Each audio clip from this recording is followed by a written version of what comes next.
the law could not save you. The law, all that it did was it exposed your sin. Right. And it even says in Romans that like when you hear the rule, it makes you want to break it more. Right. Like it's the classic thing of you're walking along a path and you're totally happy. Then you see a sign that says, don't step on the grass. What do? Immediately you like reach out a foot and you touch the grass. Right. Don't touch the wet paint. Yeah. And you just like, you have to touch it. You have to break the rules. Because there's something wrong with your renegade heart. Yes.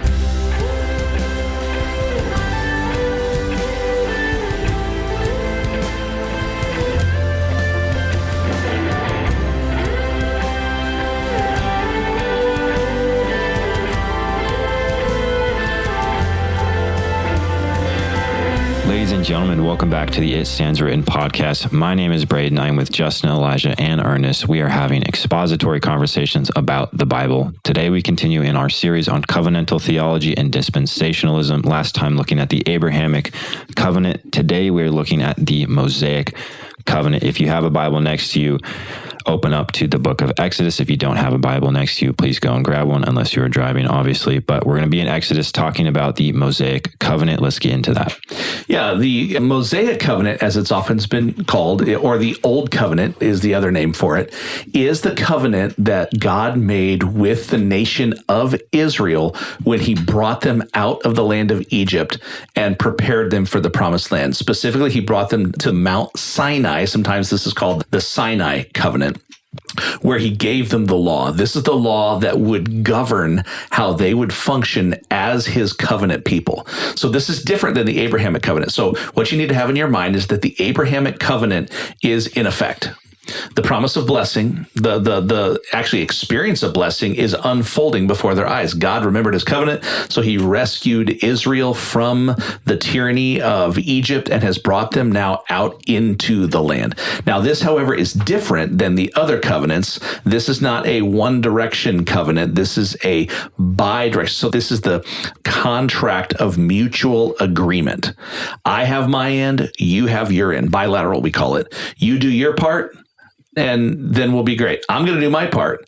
If you don't do your part, all the curses come crashing down on you. If you keep your end, all the blessings come on you. Good to go? Great. So now what's interesting is, remember, the covenant with Noah is I'm going to show mercy to the whole world.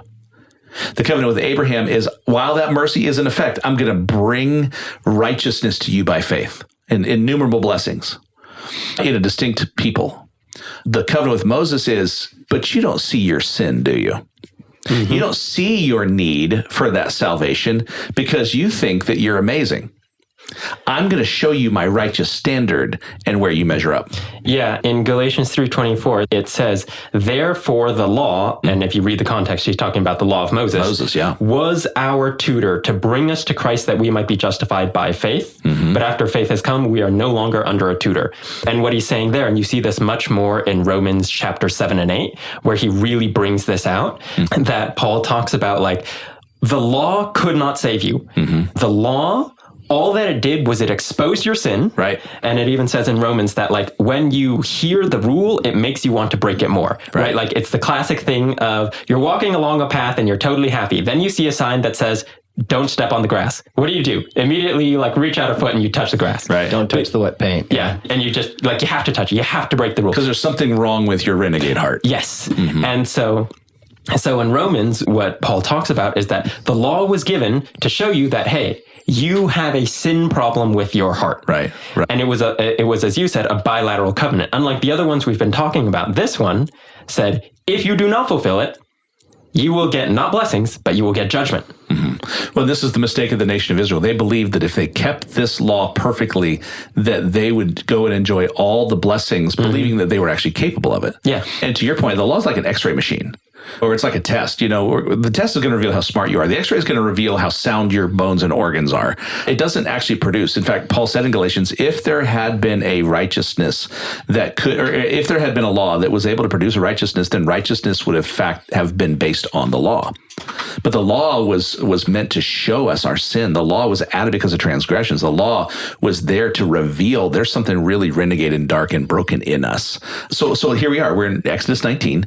Elijah, would you read starting in verse 1? And we'll just interrupt you whenever we feel like it. Exodus 19. In the 3rd month, after the sons of Israel had gone out of the land of Egypt, On that very day, they came into the wilderness of Sinai. When they set out from Rephidim, they came to the wilderness of Sinai and camped in the wilderness, and Israel camped in front of the mountain. Moses went up to God, and the Lord called to him from the mountain, saying, Thus you shall say to the house of Jacob, and tell the sons of Israel, You yourselves have seen what I did to the Egyptians, and how I bore you on eagle's wings, and brought you to myself. Now then, if you will indeed obey my voice. Wait, what? Now then, if you will indeed obey my voice and keep my commandments, then you shall be my own possession among all the peoples, for all the earth is mine. Okay, now this is just really interesting to interrupt you here. If you obeyed my voice, period. So this isn't the same promise of Abraham. This isn't God changing the covenant with Abraham. This is now making a new covenant with him. You have to obey. Are we clear? You have to obey everything. If you do, then you'll be my own possession. Okay, keep going. You'll be my own possession among all the peoples, for all the earth is mine. And you shall be to me a kingdom of priests and a holy nation. These are the words that you shall speak to the sons of Israel. Who's that? All of Abraham's descendants. Yeah, okay, so this is interesting. This is specific to Isaac. This is a covenant made, again, we're identifying the recipient here. This is a covenant made with Israel. Okay, so go ahead. So Moses came and called the elders of the people and set before them all these words which the Lord had commanded him. All the people answered together and said, All that the Lord has spoken, we will do. Okay, hold on. That is insane. Yeah. That's a pretty big commitment right we'll there. just fulfill the law. Everything God ever says, we will always do. 613 persnickety rules, including in the 10 Commandments, the 10th one, which says, never be envious of anyone. Have you ever coveted? Have you ever been jealous of? Yeah, you already sinned. Is this after the 10 Commandments? No, the 10 Commandments are coming in the next chapter. So it's interesting. They don't even know what they're committing to yet. And they're like, done, got it, good. The arrogance and the pride is so thick here. Yeah. We're going to obey perfectly. Do you think it's an aspiration to obey perfectly, or it's an arrogance? Well, keep going. Oh, aspiration to do something that's impossible? Well, it's more like, it's more like the Christian who may be the foolish Christian, but the one who's like, God, I want to honor everything you say and everything you command of me. Sure. No, I get that. Yeah, for sure. Right. And I think there was some of that in the people that were there, for sure. What will show up in the narrative is that was not true. Yeah. But keep going. That makes sense. All the people answered together and said, All that the Lord has spoken, we will do. And Moses brought back the words of the people to the Lord. The Lord said to Moses, Behold, I will come to you in a thick cloud, so that the people may hear when I speak with you, and may also believe in you forever. Then Moses told the words of the people to the Lord. The Lord also said to Moses, Go to the people and consecrate them today and tomorrow, and let them wash their garments, and let them be ready for the third day. For on the third day, the Lord will come down on Mount Sinai and in the sight of all the people. Okay, so fast forward to that day, verse 16. Okay, 16. So it came about on the third day, when it was the morning, that there were thunder and lightning flashes and a thick cloud upon the mountain, and a very loud trumpet sound, so that all the people who were in the camp trembled. And Moses brought the people out of the camp to meet God, and they stood at the foot of the mountain. Keep going. Now Mount Sinai was all in smoke, because the Lord descended upon it in fire, and its smoke ascended like the smoke of a furnace, and the whole mountain quaked violently. Can I just interrupt here real quick to say, what does this remind you of, at least Smoke of the furnace? Yeah. Where did you see that before? Abraham saw a furnace with smoke. Now, what are the people doing? They awake or asleep? They're awake. Oh, they're fully awake. Yeah, this is different. This is different. So same kind of making a covenant, same kind of familiar language. Okay, keep going. Yeah, it was a very loud trumpet. When the sound of the trumpet grew louder and louder, Moses spoke, and God answered him with thunder. The Lord came down on Mount Sinai to the top of the mountain, and the Lord called Moses to the top of the mountain, and Moses went up. Then the Lord spoke to Moses, Go down, warn the people, so that they do not break through to the Lord to gaze, and many of them perish.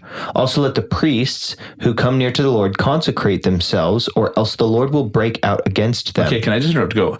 They'll perish. God will break out against you. Mm-hmm. This is terrifying, threatening, intimidating. You don't even get close. You can't even touch this mountain.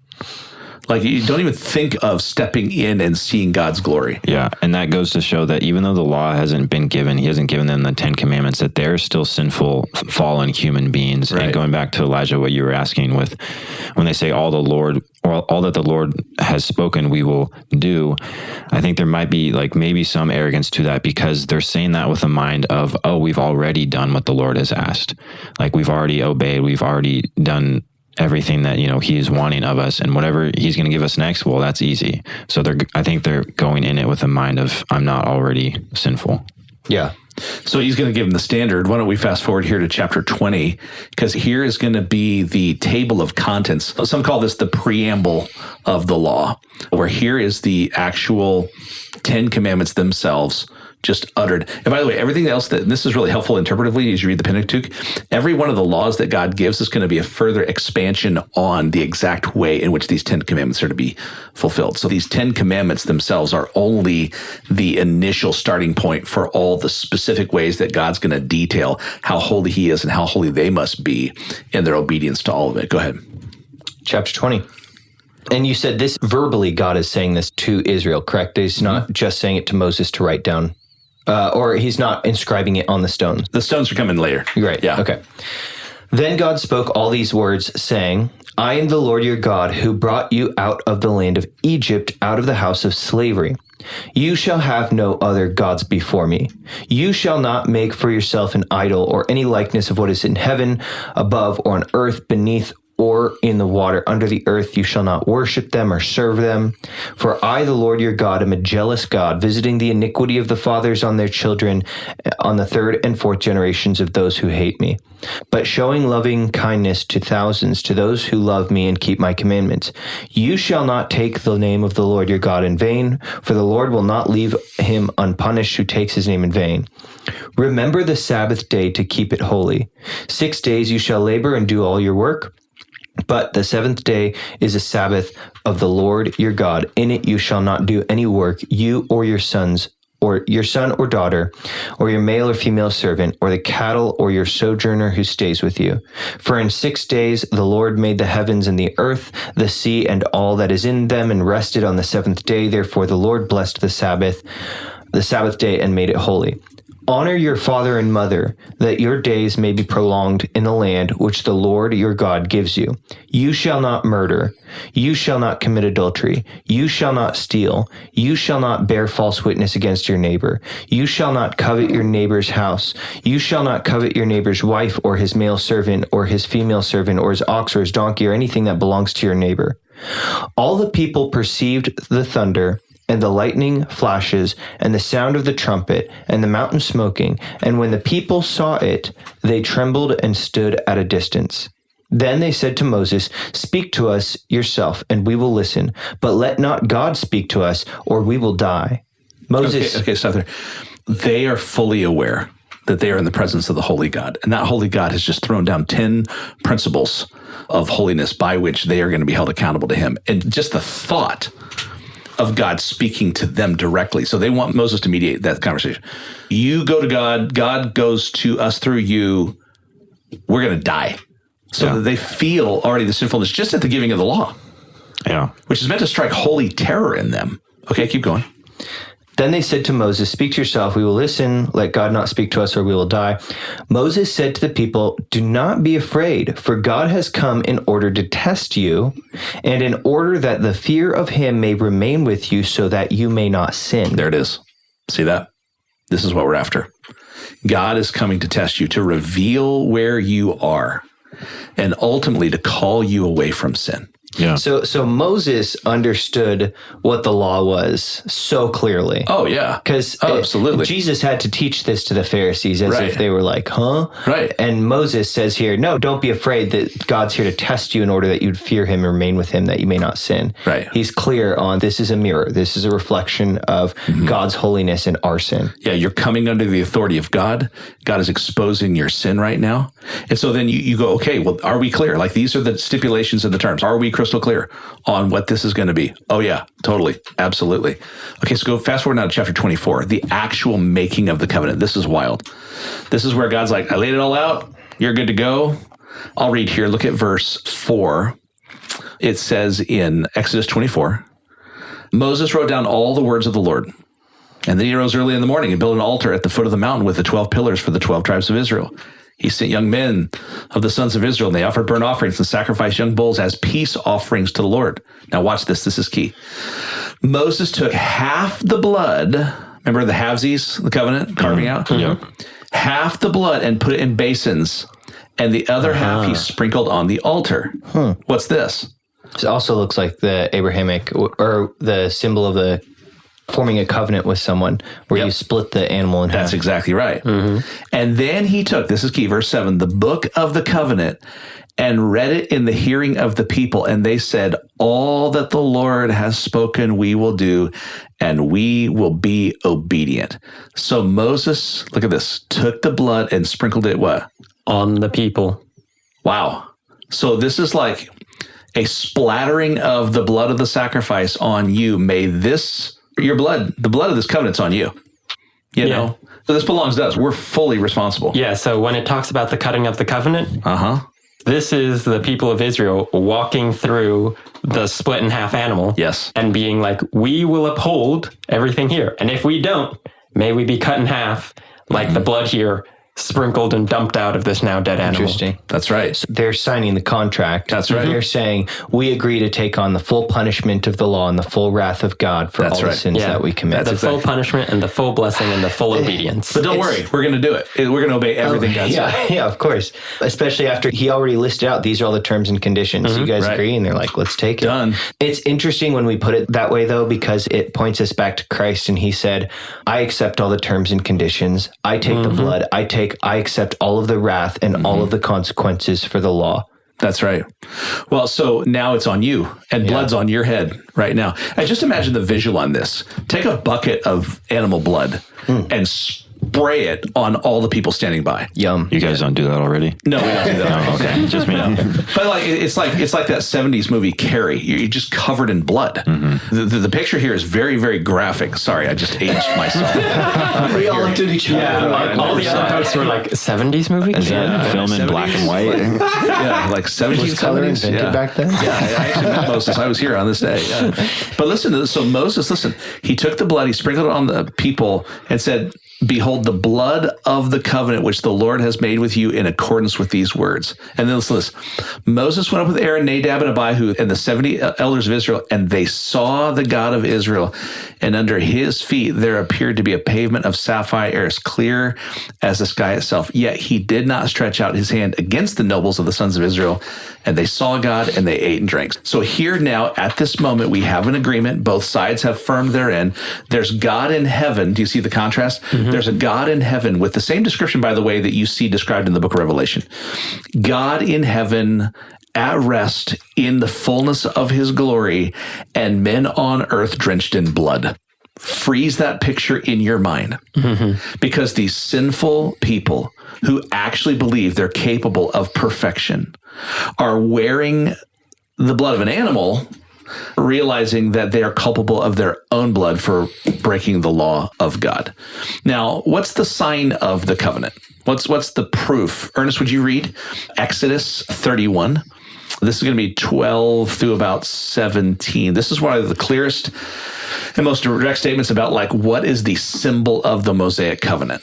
So starting in verse 12 of chapter 31, and the Lord spoke to Moses, saying, speak also to the children of Israel, saying, surely my Sabbaths you shall keep, for it is a sign between me and you throughout your generations, that you may know that I am the Lord who sanctifies you. You shall keep the Sabbaths, therefore, for it is holy to you. Everyone who profanes it shall surely be put to death. For whomever does any work on it, that person shall be cut off from among his people. Work shall be done for 6 days, but the seventh is the Sabbath of rest, holy to the Lord. Whoever does any work on the Sabbath day, he shall surely be put to death. Therefore, the children of Israel shall keep the Sabbath, to observe the Sabbath throughout the generations as a perpetual covenant. It is a sign between me and the children of Israel forever. For in 6 days the Lord made the heavens and the earth, and on the seventh day he rested and was refreshed. And when he had made an end of speaking with him on Mount Sinai, he gave Moses 2 tablets of the testimony, tablets of stone, written with the finger of God. So there you have it. You have this expression of God's perfect, loyal love, his covenant with his people, the clear command of obedience, and the sign of the covenant, as the signs are consistent. Abraham, it was circumcision. Moses, now it is the Sabbath. With Noah, it was the rainbow. These are perpetual reminders. So what that means, now think about this, guys. Every Sabbath, which is every Saturday, you're going to sit and you're going to do nothing except what? Think about how you measure up against the law of God. Yeah. So the purpose of Sabbath, while there was worship included in this, like you don't get to work, you don't get to do all these things. You get to sit and think about how sinful you are. I think we were talking about this off air earlier, but you said that every covenant has a sign. And you said that the sign for the Abrahamic covenant was the circumcision, the sign for the Mosaic covenant was the law. And so it makes sense that just like the sign of the new covenant with Christ is communion, take this in remembrance of me in the same way with the Mosaic covenant. Like you're saying, the Sabbath day, because I wasn't really clear on what the Sabbath was for, except for a day of rest in the same way that God rested. But it's, no, this is a sign of the covenant. So you need to look back. Right. You need to look at the covenant every single time. Right. That's the point of today, is to look at your sin and how you don't line up to God. And that makes sense if the whole point of the law is to be a tutor, right, to be a teacher, to show us our sin, to lead us to Christ, but to show us our sin and show us our condemnation. God's like, I'm going to give you a whole day every week just to look at that. Yeah. Just to teach you how sinful you are. To never forget. When he teaches us how sinful he is, what we should be doing is also being taught how holy he is. How sinful we are. Yeah. Not he is. He's not sinful. Oh my goodness. Yeah. I'm tired. Heresy on the podcast. How sinful we are, it should also teach us how holy he is. Yeah. In every particular. So would you say with the Mosaic covenant, like what, though it's bilateral, like we keep it, God keeps it, that God made it not necessarily as a way that we would keep it to be saved, but simply to point us to our need for Christ? That's right. That's 100%. That's Galatians 3 is the whole point, is to show you through the law your need for Christ. Yeah. But I think what's important to distinguish about that is that even though God made that covenant so that it would point us to Christ, that doesn't mean that we simply just get to throw away the Mosaic covenant. That's right. A few verses that I want to read, we've kind of talked about the ones in Galatians. It says, for if the inheritance is based on law, it is no longer based on a promise, but God has granted it to Abraham by means of a promise. So I think it's important to note that the Abrahamic covenant was made first, saying it's of promise. Yes. Yet the people are living in sin. They're not coming to God in faith. So then God goes and makes the Mosaic covenant saying, you're sinful, you need a savior. Nailed it. And then Paul in Romans 3, it says, do we then nullify the law through faith? May it never be. On the contrary, we establish or uphold the law. Romans 7:12. So then the law is holy and the commandment is holy and righteous and good. And in 1 Timothy and another verse in Romans, it's talking about that the law is good. It's good for those who use it lawfully. Right. So there's the idea of, antinomianism. Because we're in Christ, because we have grace, we can just meaning against, nomianism, nomos, law. Means we're against the law. We don't follow the law. We don't need it. It's like, no, we uphold, we establish the law. We agree that we're not saved by it, but because we are in Christ, we now want to keep it. That's right. Yeah. And so the sort of practically, like people will talk about, well, if the 10 Commandments, this is where the antinomianism comes from. If the 10 Commandments were part of the Mosaic Covenant, well, Mosaic Covenant's passed away. So why do we need to follow the laws? And the best way I ever heard this summarized was a pastor said that the 10 Commandments are the Mosaic expression of the moral law. This is why you see almost every one of the 10 Commandments reiterated in the New Testament, because it's the moral law. Now it's the moral law specifically packaged for the Mosaic Covenant, but it's the same moral law essentially, right? Like this is why you go all the way back to St. Augustine. St. Augustine's like, we follow 9 laws, just not the Sabbath law. Why? Why? Because the Sabbath law was the sign of the covenant. That's right. And so we're not under that covenant, so we don't follow that law. Now, principles related to the Sabbath kind of remain in that you see, like it says, do not forsake coming together, spend time in worship, spend time in rest, etc. But the Sabbath law itself was a sign of the old covenant, so that one passes away. Yeah, and if you want to keep the Sabbath, you have the right to do that, but you can't pass judgment on those who don't. Right, exactly. Right. Yeah. It's interesting. I was just thinking, if we're looking at the Mosaic law, it's a great opportunity to see specifically what Jesus said about, and if the Sabbath is the sign of that, like let's look to what Jesus says about the Sabbath, because the whole condemnation that the Pharisees were throwing at him was, you're breaking the Sabbath. Right. And he says, The Sabbath was made for man, not man for the Sabbath. The Son of Man, myself, is Lord even of the Sabbath. And so if the whole point of the Sabbath day is you should reflect on how holy God is and how sinful you are. Did I say it right that time? Yes. Yeah, good job. You're back into orthodoxy. Good job. Jesus is like, I am the Sabbath. I am the holy. I fulfill the law. I don't need to reflect on my sin because I don't have any sin. That's right. That's exactly right. Well, so just to finish out the narrative, and I think this is a great point to bring it to a close. Chapter 31, he gives them the sign of the covenant. Chapter 32, they're worshiping the golden calf. Wow. Yeah. Just immediately. Yeah. Moses throws the tablets to the ground, and the broken law is in front of them. The visual picture on that is so startling. And God gives them another commandment. They're moving forward. The back and forth with their godlessness and their idolatry. They've proven over and over again they need a savior. And so the point is made on day one, and the point continues to remain. If you want to read ahead and kind of off the show notes, we'll put this in there. Deuteronomy 27 and 28, he just lists, if you obey, here's all the blessings. If you disobey, here's all the curses. And this is where we end, where we began. And the beauty of the gospel is that Christ became a curse for us. When Jesus Christ goes to the cross to endure the wrath of God, all of our law breaking is applied to him. Here's the amazing thing of why he lived 33 years. Why did he live 33 years? Because for 33 years, you know what he was doing? Perfectly obeying the law of Moses. Every single thing that the law of Moses required in his sinless perfection, he accumulates a law-keeping righteousness that is applied to us. So not only are we credited the intrinsic righteousness of Christ, we are credited the very law-keeping of Jesus, who kept the law on our behalf as well, and then traded places with us. The mystery of the cross, the song says, I'll never comprehend. And that's absolutely true. So we need a savior. And as we go forward now and look at the provision of that Messiah as he comes to rule and reign, who will he rule and reign over? Who will be his enemies that are a footstool for his feet? And who will be with him on his throne as well? The great expectation then of the Davidic Covenant. That's what's teed up next. Amen. Yeah. Thank you for that. I've got nothing else to add to that. It's so good. Listeners, we hope that you were encouraged, informed, and refreshed by this episode. Remember to send us questions through our email or in the chat if you want to have us answer those on a Q&A. But we thank you so much for joining us on this episode of the It Stands Written podcast. And Lord willing, we will see you on the next one.